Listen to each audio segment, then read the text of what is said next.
Just a couple of quick questions now. What can you tell us about this reshuffle? Anthony Albanese's got 10 women in his cabinet. You've only got 7 women in the House of Representatives in the Liberal Party at least. How many women in your shadow cabinet that you're announcing today? Well, Andrew, we'll make an announcement later today. David Littleproud and I will do that because I want to demonstrate the strength of our coalition and the united nature of our party. It was important that we had party room. Susan Lee and I were elected unopposed, and there is a desire to pull together. So you'll see some new faces.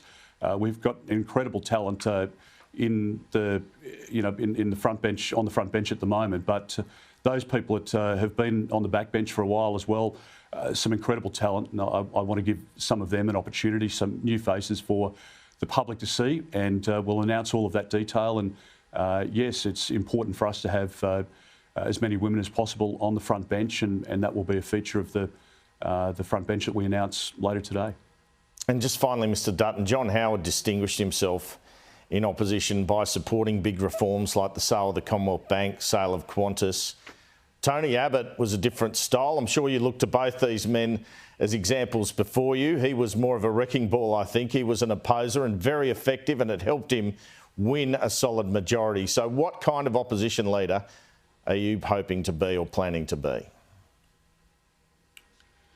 Well, I mean, both men have got great qualities, but we live in a different time now, Andrew, so we need to respond to the reality is that the government has a majority in the lower house. In the upper house, they rely on the Greens to pass legislation. But as I said before, if there are sensible reforms that are in our country's best interests, the opposition will support those reforms.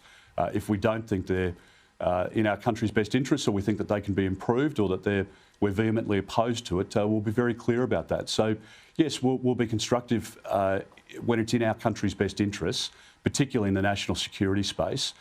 But we'll also, I think, on the economic front, have a very different offering to the Australian people by the time of the next election. I think there are a lot of forgotten people out in the suburbs, in the bush, in regional areas and in capital cities who don't feel represented at the moment, and I want us to be the party for them. I think the Liberal Party of Australia now is much more representative of the Australian working class than the Labor Party is. The Labor Party's drifted to the left. They're very supportive of every green policy going, and they're in a race to go to the left with the Greens. And the Australian people deserve a better choice than that, and we will provide strong policy for their consideration.